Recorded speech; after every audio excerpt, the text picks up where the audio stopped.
warahmatullahi wabarakatuh. Kembali lagi dengan saya Rifki Adiana di konten kesejarahan. Kali ini kita akan membahas satu kerajaan di Kalimantan Timur ya. Ini merupakan kerajaan pertama di Indonesia, kerajaan awal yang lahir di Nusantara.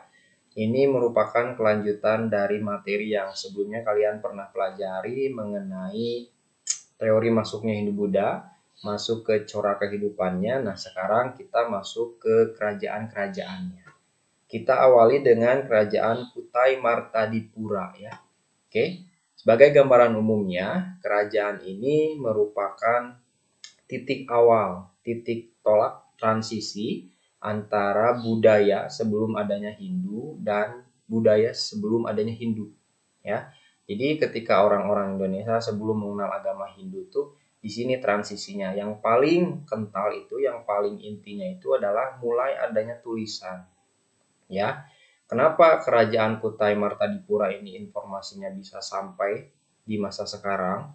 Karena bukti-buktinya ditemukan sudah ada tulisan. Jadi buktinya sangat kuat, oke? Nah, ini ada perubahan budaya transisi dari bidang politik, sosial, ekonomi yang sebelumnya zaman praaksara, mulai adanya pengaruh dari Hindu dan Buddha. Oke. Nah, kita masuk ke subbabnya, apa saja yang akan kita pelajari di materi ini. Satu, ini gambaran umum mengenai kerajaan Kutai. Ini menginformasikan mengenai letak terus tahun berdirinya kerajaan Kutai. Oke. Yang kedua, kita akan membahas mengenai sumber sejarahnya. Nah, jadi sejarah itu bercerita tentang dari mana ini sumbernya, dari mana asalnya, informasinya valid enggak. Nah, ini kita akan kuak. Yang ketiga, ini bercerita tentang raja terkenal dan peristiwa pentingnya itu apa saja. Oke. Yang selanjutnya ada corak kehidupan dalam berbagai bidang. Dan yang kelima mengenai akhir kejayaan kerajaan Kutai atau keruntuhannya seperti apa. Oke. Jadi ada 5 bab yang akan kita pelajari di hari ini mengenai kerajaan Kutai Martadipura. Oke. Nah, kita masuk ke subbab pertama mengenai gambaran umum kerajaan Kutai Martadipura. Oke.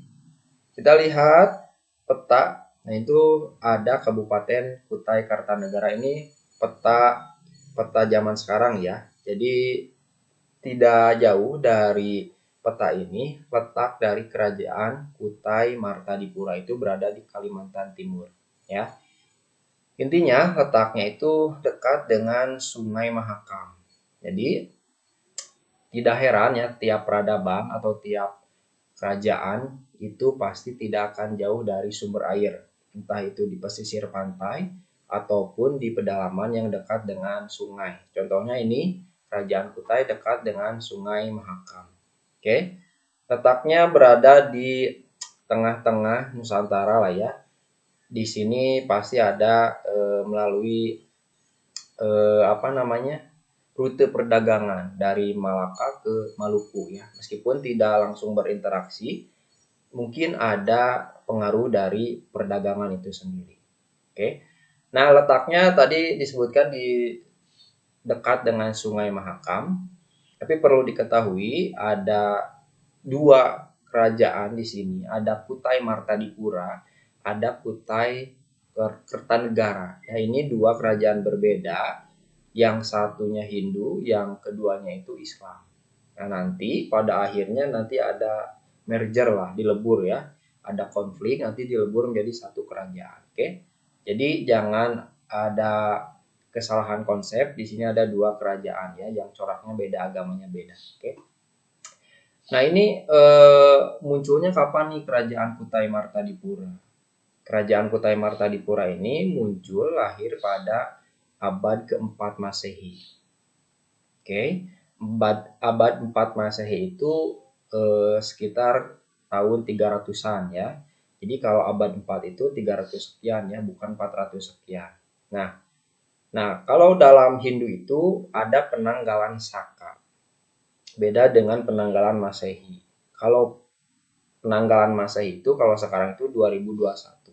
Kalau penanggalan Saka itu dikurangi 78. Jadi selisihnya 78 tahun. Jadi kalau hari ini itu 1943 Saka. Nah, itu bila dirunut dalam penanggalan Hindu atau Saka, ya.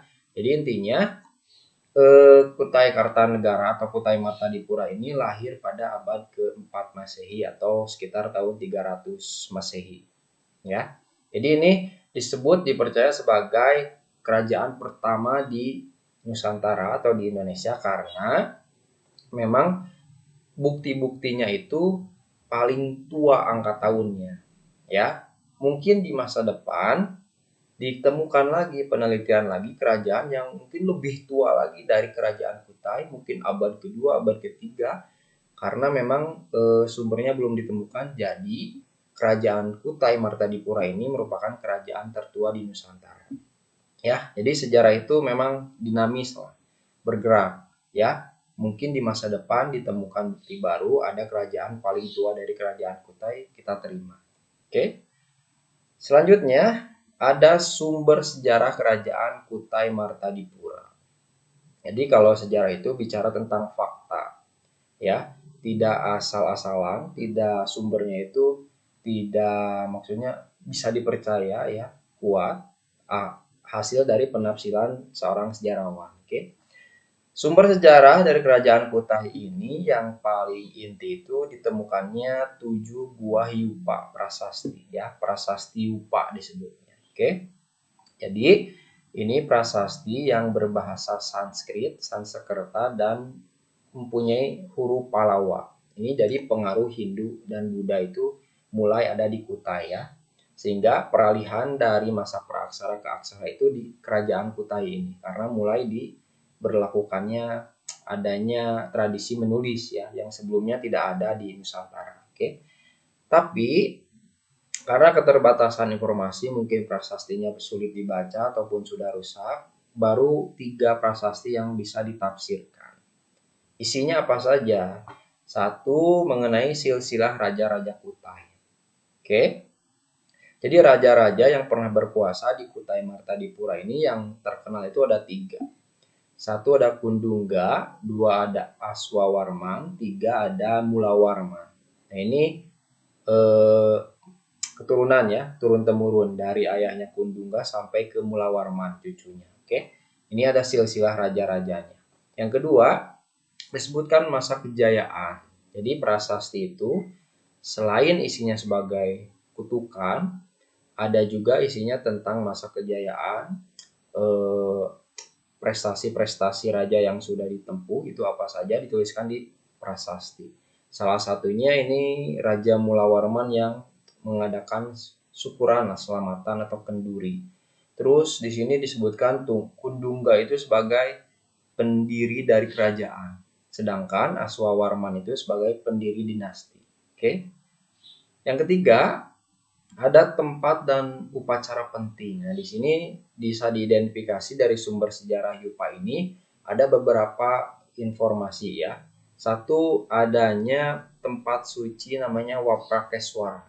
Nah, di sini tempat yang dipercaya sebagai seorang Raja Mulawarman itu memberikan sedekah berupa 20.000 ekor sapi atau lembu, ya. Jadi dituliskan. Jadi prasasti ini memang tujuannya untuk melegitimasi seorang raja agar kuat, oke? Seolah-olah dia sangat berjasa, sangat punya andil baik terhadap masyarakat. Yang kedua, adanya upacara Wratyastoma. Di sini upacara istilahnya pentasbihan seorang raja yang sebelumnya coraknya itu belum Hindu masuk ke Hindu. Ya, nanti kita jelaskan, ya. Jadi mulai awalnya kerajaan Kutai memeluk agama Hindu itu ada upacara Wratyastoma. Oke. Yang ketiga ada upacara tentang Aswamedha. Nah, ini tradisi atau upacara yang dilakukan seorang raja untuk melihat batas kerajaannya sampai mana dengan cara melepaskan seekor kuda sejauh mana dia berlari, itu batas dari kerajaannya. Oke. Next, kita akan masuk ke raja-raja terkenal di kerajaan Kutai Martadipura. Jadi Istilah raja terkenal ini mungkin karena prasastinya ditemukan dan dituliskan raja itu. Berbeda mungkin di kemudian hari ada raja yang lebih hebat, tapi prasastinya tidak ditemukan sehingga tidak dituliskan dalam sejarah. Oke, sampai sekarang ini masih ada 3 raja terkenal di kerajaan Kutai. Ada Kundungga. Ini raja pertama yang sebelumnya sebagai seorang kepala suku lah, karena Kutai ini belum memeluk agama Hindu. Ya, ini raja yang mendirikan kerajaan Kutai ya, atau kepala suku di Kutai itu sendiri. Oke. Nah, dia mempunyai gelar namanya Anumerta Dewa Warman. Dilanjut oleh anaknya namanya Aswawarman. Dia identik dengan pendiri dinasti. Ya, dia mulai memeluk agama Hindu. Dia diberi gelar sebagai Sang Angsuman, Dewa Matahari. Ya, yang ketiga, ini salah satu anak dari Aswawarman ya. Anaknya mungkin ada 3, tapi ini yang disebut sebagai raja yang membawa kejayaan Kutai Martadipura, yaitu Raja Mulawarman. Oke, bisa dilihat kenapa masa jaya dia mampu menyedekahkan 20.000 ekor sapi kepada para Brahmana. Ya, kita bisa mentafsirkan bahwa seberapa kayanya kerajaan Kutai Martadipura pada saat kepemimpinan Raja Mulawarman ya. Oke, itu raja-raja terkenalnya secara garis besar. Next, kita masuk ke corak kehidupan kerajaan Kutai Martadipura. Kita akan membahas mengenai peralihan corak kehidupan sebelum adanya Hindu ke setelah adanya Hindu ya, seperti apa. Satu, di bidang sosial, orang-orang Nusantara khususnya di Kutai yang sebelumnya tidak mengenal apa itu kasta, orang Hindu membawa ke Kutai, itu mulai mengenal pengelompokan sosial atau kasta. Yang kedua, ada dalam sistem pemerintahan atau politik. Nah, di sini orang-orang di Kutai mulai ada pergeseran dalam memilih pemimpin. Dulu di Nusantara itu memilih pemimpin dengan cara hukum rimba lah. Siapa yang kuat, siapa yang fisiknya gagah, kuat, siapa yang memang unggul dalam berbagai hal, dia dijadikan kepala suku. Tapi setelah ada Hindu datang, mulai ada konsep kerajaan, monarki yang turun-temurun, dan ada konsep dewa raja, di mana seorang raja itu merupakan titisan dari seorang dewa. Kutukan dewa itu kutukan seorang raja ya, begitupun sebaliknya ya, perintah raja itu perintah dari seorang dewa. Nah, itu sistem politiknya. Yang terakhir ada bidang ekonomi bertumpu pada 3 aspek, yaitu pertanian, pertukangan, dan perdagangan. Ya. Oke, selanjutnya ada keruntuhan dari kerajaan Kutai Martadipura. Mungkin tidak banyak informasi yang diketahui mengenai awal munculnya kerajaan Kutai sampai keruntuhannya. Jadi setelah beberapa abad berkuasa, keruntuhannya ini disebabkan oleh serangan dari Kesultanan Kutai Kartanegara ya. Ini kerajaan atau kesultanan Islam yang ada di Kutai itu sendiri tapi bercorak Islam. Jadi pada akhirnya raja terakhir dari Kutai Martadipura yang Hindu itu dibunuh oleh sultan ya, pemimpin dari Kesultanan Kutai Kartanegara. Oke. Raja terakhirnya itu yaitu Maharaja Dharmasatya yang dibunuh oleh Haji Pangeran Anum Panji Mendapa. Nah, itu keruntuhannya. Nah, nanti mulai ada peleburan ya, kerajaan Hindu dilebur dengan Kesultanan Kutai yang Islam itu belebur menjadi satu, menjadi Kesultanan Kutai Kartanegara ing Martadipura.